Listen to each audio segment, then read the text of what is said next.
Bagaimana keputusan Menteri Pendaganggunaan Aparatur Negara dan Reformasi Birokrasi Republik Indonesia atau Menpan RB dalam pengaturan P3K paruh waktu? Teman-teman, ini sudah dikeluarkan keputusan Menpan RB nomor 16 tahun 2025 kemarin. Bagaimana isinya? Ayo teman-teman langsung kita bahas saja saat ini juga.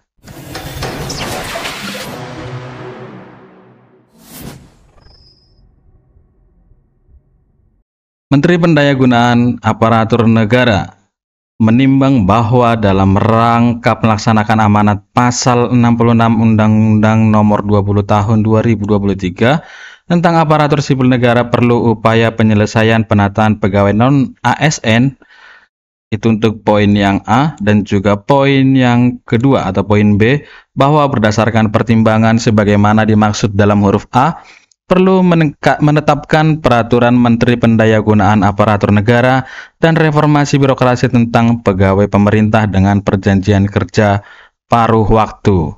Jadi teman-teman, sudah dikeluarkan keputusan dari Menpan RB. Langsung saja teman-teman ke keputusannya. Kita bahas di keputusannya saja langsung ya. Di sini banyak sekali poin-poin yang perlu kita ketahui. Menetapkan keputusan Menpan RB, langsung saja kita singkat ya teman-teman ya, tentang pegawai pemerintah dengan perjanjian kerja paruh waktu. Pertama, P3K paruh waktu adalah pegawai ASN yang diangkat berdasarkan perjanjian kerja dan diberikan upah sesuai dengan ketersediaan anggaran instansi pemerintah.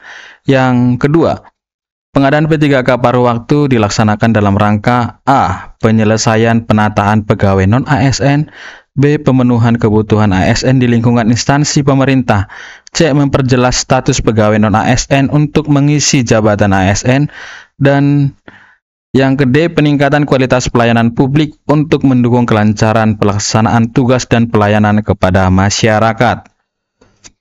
Yang ketiga, pengadaan P3K paruh waktu dilaksanakan untuk mengisi kebutuhan pada jabatan sebagai berikut. Yang pertama atau A adalah guru dan tenaga kependidikan, B. tenaga kesehatan, C. tenaga teknis, D. pengelola umum operasional, E. operator layanan operasional, F. pengelola layanan operasional, atau G. pelata layanan operasional. Untuk poin yang keempat, pengadaan P3K paruh waktu dilakukan berdasarkan hasil seleksi ASN tahun 2024. Jadi teman-teman, walaupun saat ini dalam rangkaian kegiatannya masih berlangsung di tahun 2025, ini adalah anggaran pada tahun 2024. Jadi sudah dikeluarkan keputusannya teman-teman ya. Jadi kita tidak perlu khawatir lagi untuk nasib P3K paruh waktu. Yang poin yang kelima, pengadaan P3K paruh waktu dilaksanakan bagi pegawai non-ASN yang terdaftar dalam pangkalan database pegawai non-ASN PKN dengan ketentuan sebagai berikut. Jadi yang sudah mengikuti seleksi yang sudah terdata di database BKN, begitu teman-teman ya. Poin yang A, telah mengikuti seleksi CPNS tahun anggaran 2024 namun tidak lulus. Yang B, telah mengikuti seluruh tahapan seleksi P3K tahun anggaran 2024 namun tidak dapat mengisi lowongan kebutuhan. Jadi teman-teman, di sini dikatakan tidak telah mengikuti seleksi CPNS, tapi di sini yang dimasukkan untuk seleksi CPNS adalah buat mereka yang masuk ke dalam kategori THK2 dan juga tenaga honorer atau tenaga non-ASN yang terdata di database BKN, bukan keseluruhan yang mengikuti seleksi CPNS. Ini sudah harus menjadi garis besar kita ya teman-teman ya, setelah mengikuti seleksi CPNS. Karena ada beberapa teman yang menyatakan ataupun pernah bertukar informasi dengan saya, dia mengikuti seleksi CPNS dari jalur umum atau mereka adalah fresh graduate ya, bukan tenaga honorer yang masuk ke dalam kategori THK2 ataupun tenaga honorer yang terdata di database BKN yang pendataannya dilaksanakan pada tahun 2022 kemarin. Jadi ini khusus untuk kategori yang tadi THK2 dan juga database BKN. Terus yang B, telah mengikuti seluruh tahapan seleksi P3K tahun anggaran 2024 namun tidak dapat mengisi lowongan kebutuhan. Ini sama, mereka itu adalah PTHK 2 dan juga database BKN yang tidak mendapatkan lowongan kebutuhan. Itu teman-teman, agar kita tidak salah persepsi tentang khususnya yang ini telah mengikuti seleksi CPNS ini. Yang keenam, status kepegawaian P3K paruh waktu ditetapkan sebagai pegawai pada instansi pemerintah dan diberikan honor induk P3K dan nomor identitas pegawai ASN. Gitu teman-teman. Yang poin yang ketujuh, pengadaan P3K paruh waktu dilaksanakan dengan tahapan sebagai berikut. A. Pejabat Pembina Kepegawaian atau disingkat dengan PPK mengusulkan rincian kebutuhan P3K paruh waktu kepada Menteri Pendayagunaan Aparatur Negara dan Reformasi Birokrasi atau Menpan-RB berdasarkan ketentuan sebagaimana dimaksud dalam diktum yang kelima. B. Rincian kebutuhan P3K paruh waktu bagi pegawai non-ASN sebagaimana dimaksud dalam diktum kelima wajib diusulkan seluruhnya oleh PPK atau pejabat yang tadi sudah dinyatakan di atas ya. Yang C. Menteri Pendayagunaan Aparatur Negara dan Reformasi Birokrasi menetapkan rincian kebutuhan P3K paruh waktu pada setiap instansi pemerintah. D. Rincian kebutuhan P3K paruh waktu terdiri atas kebutuhan jumlah, jenis jabatan, dan kualifikasi pendidikan dan unit penempatannya. Yang E kita baca dulu sama teman-teman. PPK mengusulkan nomor induk P3K, nomor identitas pegawai ASN kepada Kepala BKN paling lama 7 hari kerja setelah mendapatkan penetapan rincian kebutuhan P3K paruh waktu dari Menteri Pendayagunaan Aparatur Negara dan Reformasi. Yang F, Kepala BKN menetapkan nomor induk P3K dan atau nomor identitas pegawai ASN. Yang G, penerbitan nomor induk P3K atau nomor identitas pegawai ASN sebagaimana dimaksud pada huruf F diterima oleh PPK paling lama 7 hari kerja sejak waktu penyampaiannya. Dan yang ke H, PPK menetapkan pengangkatan P3K paruh waktu sesuai dengan ketentuan peraturan perundang-undangan. Yang kedelapan, dalam hal pegawai non-ASN diusulkan menjadi P3K paruh waktu tetapi di kemudian hari A mengundurkan diri, B dianggap mengundurkan diri karena tidak menyampaikan kelengkapan dokumen dalam batas waktu yang ditentukan dengan surat edaran Kepala BKN, atau C meninggal dunia, PPK membatalkan proses pengangkatan yang bersangkutan. Jadi teman-teman, ada nanti yang akan tidak diangkat menjadi P3K di kemudian hari jika mengalami ketiga kondisi ini: mengundurkan diri, dianggap mengundurkan diri karena tidak menyampaikan kelengkapan dokumen dalam batas waktu, dan yang ke C adalah meninggal dunia. Teman-teman, perlu kita garis bawahi untuk poin yang B ini, dianggap mengundurkan diri karena tidak menyampaikan kelengkapan dokumen dalam batas waktu yang ditentukan dengan surat edaran Kepala BKN. Jadi teman-teman, di konten-konten saya ini saya akan selalu mengingatkan teman-teman agar memperhatikan jadwal-jadwal yang sudah dikeluarkan oleh Menpan-RB ataupun BKN nanti, terkhusus untuk kita rekan-rekan P3K paruh waktu untuk melengkapi dokumen-dokumen di waktu nanti setelah diumumkan. Kapan kita belum tahu, tapi pastinya dalam tahun ini 3 bulan, paling lama 3 bulan setelah pengumuman P3K penuh waktu tersebut. Itu teman-teman, jadi kita harus memperhatikan jadwal-jadwalnya, jangan sampai lengah, jangan kita nanti sampai kita tidak diangkat karena lalai tentang jadwalnya. Begitu teman-teman. Yang ke-9, PPK dapat memberikan kuasa untuk mengangkat P3K paruh waktu sebagaimana dimaksud dalam diktum ke-7 huruf H kepada pejabat yang ditunjuk di lingkungannya untuk menetapkan pengangkatan P3K paruh waktu. Yang ke-10, pejabat yang ditunjuk sebagaimana dimaksud pada diktum ke-9 adalah pejabat pimpinan tinggi media yang membidangi kesekretariatan untuk instansi pusat.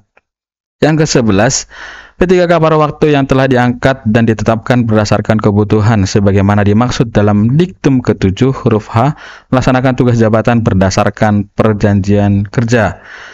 Ke-12, perjanjian kerja sebagaimana dimaksud pada diktum ke-11 yang ini ya, paling sedikit memuat A. Nama jabatan, B. Ekspektasi kinerja, C. Unit kerja penempatan, D. Skema kerja, E. Masa perjanjian kerja, F. Hak dan kewajiban, G. Sanksi. Jadi teman-teman, untuk itu untuk aturannya seperti ini sama dengan peraturan yang diberikan kepada P3K penuh waktu seperti itu ya. Nah, yang ke-13, masa perjanjian P3K paruh waktu ditetapkan setiap 1 tahun yang dituangkan dalam perjanjian kerja sampai dengan diangkat menjadi P3K.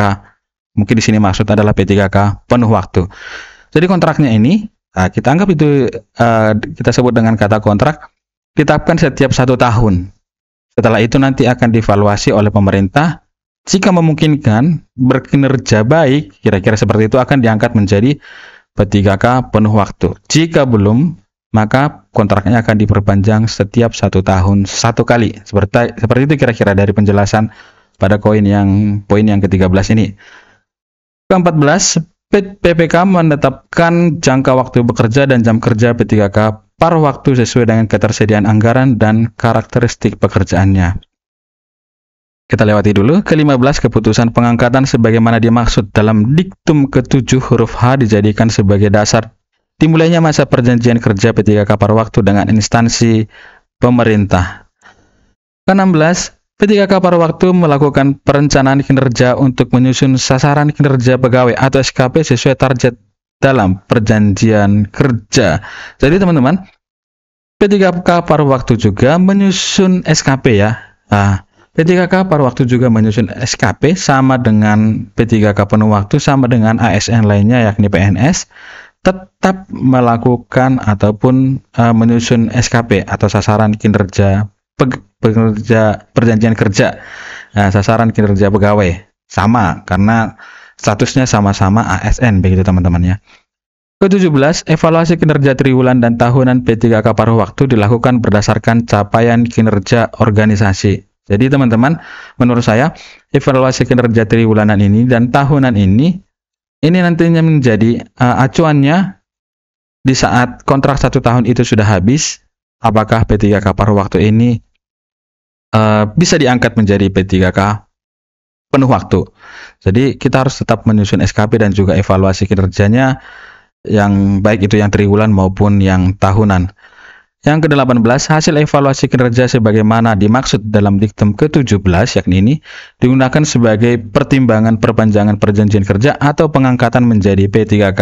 Jadi teman-temanku, dari poin yang ke-18 ini acuannya adalah poin yang ke-17, di mana evaluasi kinerja triwulan dan tahunan ini digunakan sebagai pertimbangan perpanjangan perjanjian kerja yang tadi kita sebut dengan kata kontrak, atau pertimbangan untuk diangkat menjadi P3K penuh waktu, kira-kira begitu teman. Jadi evaluasi ini yang menjadi acuan dari pemerintah untuk kita itu tetap menjadi P3K paruh waktu atau akan diangkat menjadi P3K penuh waktu. Jadi teman-teman, kalau ada tagihan tentang evaluasi kinerjanya, kita harus menyelesaikannya atau melengkapinya. Ke-19, P3K paruh waktu diberikan upah paling sedikit sesuai dengan besaran yang diterima saat menjadi pegawai non-ASN atau sesuai dengan upah minimum yang berlaku di suatu wilayah. Jadi teman-teman, acuan untuk pemberian upah kepada P3K paruh waktu adalah besarannya paling sedikit sesuai dengan besaran yang diterima saat menjadi pegawai non-ASN. Misalnya, kita di suatu daerah, di saat sebelum seleksi ataupun pengangkatan P3K paruh waktu, misalnya upah yang diterima atau honor yang diterima adalah 2 juta, dan itu setelah diangkat menjadi P3K paruh waktu kurang lebihnya sebesaran itu, yakni 2 juta, atau disesuaikan dengan upah minimum yang berlaku di suatu daerah. Misalnya kalau di daerah tersebut upah minimum regionalnya atau UMR-nya misalnya 2.100.000, tadinya 2 juta akan disesuaikan menjadi 2.100.000 rupiah. Kira-kira seperti itu teman-teman. Jadi untuk upah tidak jauh dari besaran yang diterima saat menjadi pegawai non-ASN ataupun tenaga honorer. Yang ke-20, sumber pendanaan untuk upah sebagaimana dimaksud pada diktum ke-19, yakni yang ini tadi, dapat berasal selain dari belanja pegawai sesuai dengan ketentuan peraturan perundang-undangan. Jadi pendanaannya berasal dari belanja pegawai masing-masing daerah. Kira-kira seperti itu teman-teman. Jadi pendanaannya sama dengan ASN yang lainnya, baik itu yang penuh waktu maupun yang ASN atau PNS. Ke-20, P3K paruh waktu mendapatkan upah dan fasilitas lain sesuai ketentuan peraturan perundang-undangan. Ini kan tadi perihal upah, yang tadi di poin yang ke-18 ini, P3K paruh waktu akan mendapatkan itu dan juga fasilitas lainnya, baik itu mungkin tamsil ataupun tunjangan-tunjangan yang lainnya. Jadi P3K paruh waktu tetap mendapatkan itu. Poinnya kan itu tadi nih, mendapatkan upah dan fasilitas lainnya, misalnya tunjangan beras, tunjangan anak, tunjangan istri, dan lain sebagainya. Poin yang ke-20, P3K paruh waktu memiliki kewajiban sebagai berikut. Ini kewajibannya setia dan taat kepada Pancasila, Undang-Undang Dasar, dan juga pemerintahan yang sah. Ini aturan-aturan yang diberikan kepada kewajiban-kewajiban yang diberikan kepada P3K paruh waktu sama dengan seluruh ASN, baik itu P3K maupun PNS. Menaati ketentuan peraturan perundang-undangan, melaksanakan nilai dasar ASN dan kode etik dan kode perilaku ASN, dan juga menjaga netralitas. Sama, seluruh ASN harus menerapkan kewajiban tersebut. Ke-20, ketentuan terkait disiplin P3K paruh waktu sesuai dengan ketentuan disiplin yang berlaku pada ASN. Jadi P3K paruh waktu, penuh waktu sama, disiplinnya sama. Yang ke-24, ketentuan pemberhentian P3K paruh waktu sebagai berikut. Ini menjadi poin penting juga. P3K paruh waktu akan diberhentikan jika A. diangkat menjadi P3K atau CPNS. B. Ini jelas ya. Kapan diangkat menjadi P3K? Di saat setelah 1 tahun dievaluasi oleh pemerintah berdasarkan kinerja yang dia lakukan selama masa kerja 1 tahun tersebut. B. mengundurkan diri. C. meninggal dunia. D. melakukan penyelewengan terhadap Pancasila dan Undang-Undang Dasar tahun 1945. E. mencapai batas usia pensiun jabatan dan atau berakhir masa perjanjian kerja. F. terdampak perampingan organisasi atau kebijakan pemerintah. G. tidak cakap jasmani atau rohani sehingga tidak dapat menjalankan tugas dan kewajiban. H. tidak berkinerja. I. melakukan pelanggaran disiplin tingkat berat. Yang C. dipidana. Berdasarkan ini dipidananya ada 2. Jadi nanti teman-teman bisa baca sendiri. Yang L. menjadi anggota atau pengurus partai politik. Yang ke-25, dalam hal P3K paruh waktu mengajukan pindah instansi yang bersangkutan dinyatakan mengundurkan diri. Jadi teman-teman, ini harus menjadi poin besar ya. Poin yang ke-25, dalam hal P3K paruh waktu mengajukan pindah instansi yang bersangkutan dinyatakan mengundurkan diri. Jadi dalam poin ini P3K paruh waktu tidak diberikan wewenang untuk mengajukan pindah instansi. Jika pindah instansi, maka itu dinyatakan mengundurkan diri. Begitu teman-teman. Jadi ini harus menjadi catatan kita. Di saat ini misalnya kita bekerja di instansi yang kita kerjakan atau jabatan kita saat ini, kita tidak boleh mengajukan pindah instansi.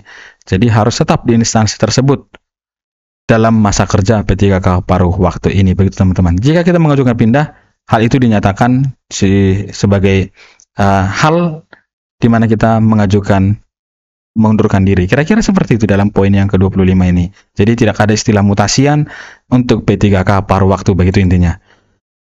Yang ke-26, kita akan coba poin yang ke-26 di sini. Dalam hal terjadi perubahan organisasi pemerintah, P3K paruh waktu yang kompetensinya masih dibutuhkan dan perjanjian kerja yang bersangkutan belum berakhir, maka akan dipindahkan di unit yang membutuhkan sesuai dengan kompetensinya. Jadi P3K itu tidak bisa mengajukan pindah instansi, tapi pemerintah bisa memberikan atau melakukan pemindahan jika di unit yang membutuhkan sesuai dengan kompetensinya. Jadi hak pemerintah untuk memberikan mutasinya, bukan P3K-nya yang mengajukan pindah. Seperti itu teman-teman ya. Jadi pemerintah yang berhak untuk memindahkan. Seperti itu. Ke-27, pengangkatan P3K paruh waktu hanya dilakukan untuk penataan pegawai non-ASN melalui pengadaan ASN tahun anggaran 2024. Jadi paruh waktu ini hanya berlaku untuk pengadaan ASN karena penataan pegawai non ASN tahun anggaran 2024. Jadi kalau ada pertanyaan, berarti tidak ada lagi P3K paruh waktu di tahun 2025. Ini sudah menjawab untuk poin yang ke-27 ini. Ke-28, PPK dapat mengusulkan pengangkatan P3K paruh waktu menjadi P3K penuh waktu berdasarkan pertimbangan ketersediaan anggaran dan hasil evaluasi kinerja. Jadi untuk perihal anggaran ini adalah tugas pemerintah, instansi maupun pemerintah daerah. Tapi yang perlu kita camkan atau kita catat adalah hasil penilaian evaluasi kinerjanya. Artinya kita harus berkinerja baik agar bisa diangkat menjadi P3K penuh waktu. Begitu kira-kira teman-teman. Ke-29, pengangkatan sebagaimana dimaksud pada diktum ke-28, yakni yang ini, dilakukan dengan tahapan sebagai berikut. Kita harus mengetahui ini. A. PPK mengusulkan rincian kebutuhan P3K kepada Menpan RB. Nah, jadi nanti yang akan mengusulkan itu adalah PPK. Yang B. Menteri Menpan RB menetapkan rincian kebutuhan P3K pada setiap instansi pemerintah. Tadi prosesnya dari PPK ke Menpan RB, terus Menpan RB akan menetapkan rincian kebutuhan P3K pada setiap instansi pemerintah. Rincian kebutuhan P3K terdiri atas kebutuhan jumlah, jenis jabatan, kualifikasi pendidikan, dan unit penempatannya. Poin D, PPK mengusulkan perubahan status P3K paruh waktu menjadi P3K penuh waktu kepada Kepala BKN paling lama 7 hari kerja setelah mendapatkan penetapan rincian kebutuhan P3K dari Menpan RB. Nah, jadi tadi prosesnya dari PPK ke Menpan RB, terus setelah disetujui ataupun mendapatkan rincian dari Menpan RB, PPK akan mengajukannya kepada Kepala BKN. Kira-kira seperti itu prosesnya teman-teman. Artinya di ACC dulu oleh Menpan RB, baru nanti PPK akan mengajukan kepada Kepala BKN. Yang Kepala BKN menetapkan pertimbangan teknis perubahan status P3K paruh waktu menjadi P3K penuh waktu. Itu ya, di sini nggak dituliskan penuh waktu, tapi ini diartikan sebagai P3K penuh waktu. PPK menetapkan pengangkatan P3K sesuai dengan ketentuan peraturan perundang-undangan. Ke-30, keputusan ini mulai berlaku sejak tanggal ditetapkannya dan apabila di kemudian hari terdapat kekeliruan akan diubah sebagaimana mestinya. Ini sudah ditetapkan pada tanggal 13 Januari tahun 2025 kemarin, sudah ditandatangani oleh Menpan RB, yakni Ibu Rini Widyantini. Jadi teman-teman, itu yang bisa kita sampaikan dalam momen kali ini. Artinya teman-teman, menurut persepsi saya, P3K paruh waktu itu adalah sebuah solusi untuk menangani tenaga non-ASN yang ada di Indonesia. Jadi pemerintah sudah berusaha maksimal dengan memberikan peluang kepada kita untuk diangkat menjadi P3K paruh waktu. Jadi menurut saya, teman-teman, ya tapi kembali kepada orangnya masing-masing. Ya, kalau menurut saya sendiri, kita boleh bersabar sampai dengan berjalannya satu tahun, di mana dinyatakan tadi di keputusan ini berjalan 1 tahun, nanti akan dievaluasi lagi untuk bisa diangkat menjadi P3K penuh waktu kira-kira teman-teman. Jadi kita perbaiki saja kinerjanya agar di 1 tahun ke depan kita bisa diangkat menjadi P3K secara penuh, kira-kira seperti itu teman-teman ya. Demikian dulu teman-teman yang bisa saya sampaikan dalam kesempatan kali ini. Kiranya informasi ini bisa bermanfaat buat kita semuanya. Terima kasih. Salam.